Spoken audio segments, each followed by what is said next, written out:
ام پی ادریس خټک صاحب دلته وړي پول باندې موجود دی. حاجي صاحب څه اپډیټ سي؟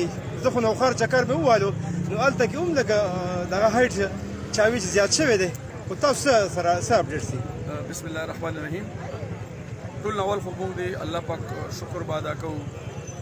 الله څومره موږ شکر ادا کم دی ځکه چې کوم ایکسپیکټډ فلډو کوم موږ دغه کړی و چې یاره دومره به راځي ایکسپیکټیشن چې کوم و الحمدلله هغه عمره به راغلی خو ځای شوې په دغه کې کومه سین کې ځای شوې ډېر لږ غونډې ځای کې نقصان وکړو.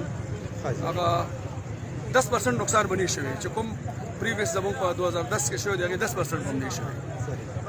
کومې پورې چې د اوبو تعلق دی نو اوبه زموږ فلو وختي روانه وه 3,15,000 سمثینګ فلو وه د کیوسیک فلو په دریا کابل کې. اوس زموږ 3,09,000 ته راغلي ده خو مخکې زموږ فلو چې کومه ډېر تیز روان و. د انډس ریور چې کوم دی د توربیله ډیم نو هغه یې اوبه لږې راپرېښې دي هغې په وجه د هغه سپیډ کم شوی دی. د سپیډ کم په وجه باندې خلک وایي چې یاره د هغې اوبه سیوا شو، خو سیوا نه دي، بیسیکلي کمې شوي دي، صرف سپیډ کم شو. هغه کېناسته نو د اوبو چې کوم لیول دی په لاندې باندې چې کوم ځای ډاون کېږي هغه لږ ټایم اخلي. هسې دا ایکسپیکټیشن چې دا به په 15-16 غنټو کې 8 غنټو کې دا اوبه واپس د دغه چې کوم زموږ پروټیکشن وال دي دې منځ ته راشي، بس بار نه بار په پروټیکشن وال نه وړي. خو چونکې چې هلته فلو سپیډ کم شو نو پر پروټیکشن وال باندې راوړېدلي دي او واپس د دې نه کوزېدو ته به لږ ټایم اخلي دي. 8 غنټو به کېدای شي 15 غنټې والي 20 غنټې والي علي به واپس دغه ته خپل ځای ته اوبه کمېږي. کوم ډي صاحب چې وینا کړې وه خوشخبري ورکړې وه چې مونږ خبرې روانې دي او دې په وجه باندې به دا شی کم شي نو هغه څه وشو؟ ډیم سره څه خبرې؟ هغه خبرې شوې وي چې که تاسو خیال کړئ که نه تر مازدیګر پورې د موږ دا فلو ډېر تیز روان و. صحیح جي.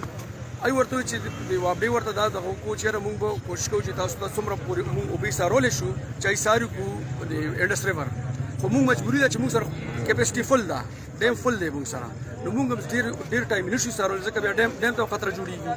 نو اوس ما خیال دی ما اندازه دا ده چې دا فلو چې لږ سلو شو نو هغه په دغه کې به اوبه خپل دغه سیوا کړي لکه مثال وختي 4.5 لاک را روانو یا 4,60,000 را روانو اوس به هغه دغه هغې سیوا کړي کیوسیک په سیوا شوي ورکوي کېدای شي چې 5.5 لاک اندازه ده چې څومره ټایم کې به دا شی به تدریج کم شي؟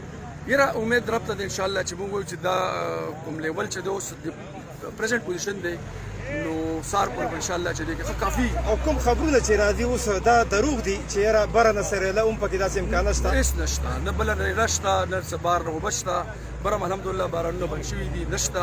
چې کومې اوبه را رسېدلو هغه را رسېدلي دي اوس، خو چې څومره ټایم کې لکه د دې سپیډ ډېر کم وي د اوبو پر هاور دغه به تاسو کیلومیټر که تاسو وګورئ دا ډېر کم راځي، تقریبا 8-9 کیلومیټر یا 7 کیلومیټر په فی ګیټ رفتار سره راځي په پلین ایریا کې، په غریز علاقه کې لږ تیز به راځي. نو داسې په دغه سپیډ باندې به اوسي ما دا نه شي کېدای چې ګینې راشي په 7 کیلومیټر یا 8 کیلومیټر پر اور په حساب باندې بیا د اوزي ورپسې دی 20-30 کیلومیټر پاسبل نه ده چونکې دغه لږ لیول دی زموږ ایریا. نو امید رب ته چې دا به 8-10 غنټو کې کافي حد پورې زموږ دا لیول دغه شو ځکه لږ سلو شو دغه فلو لږ سلو شوي ده په هغې وجه دا ټایم باقي. ډېره مهرباني.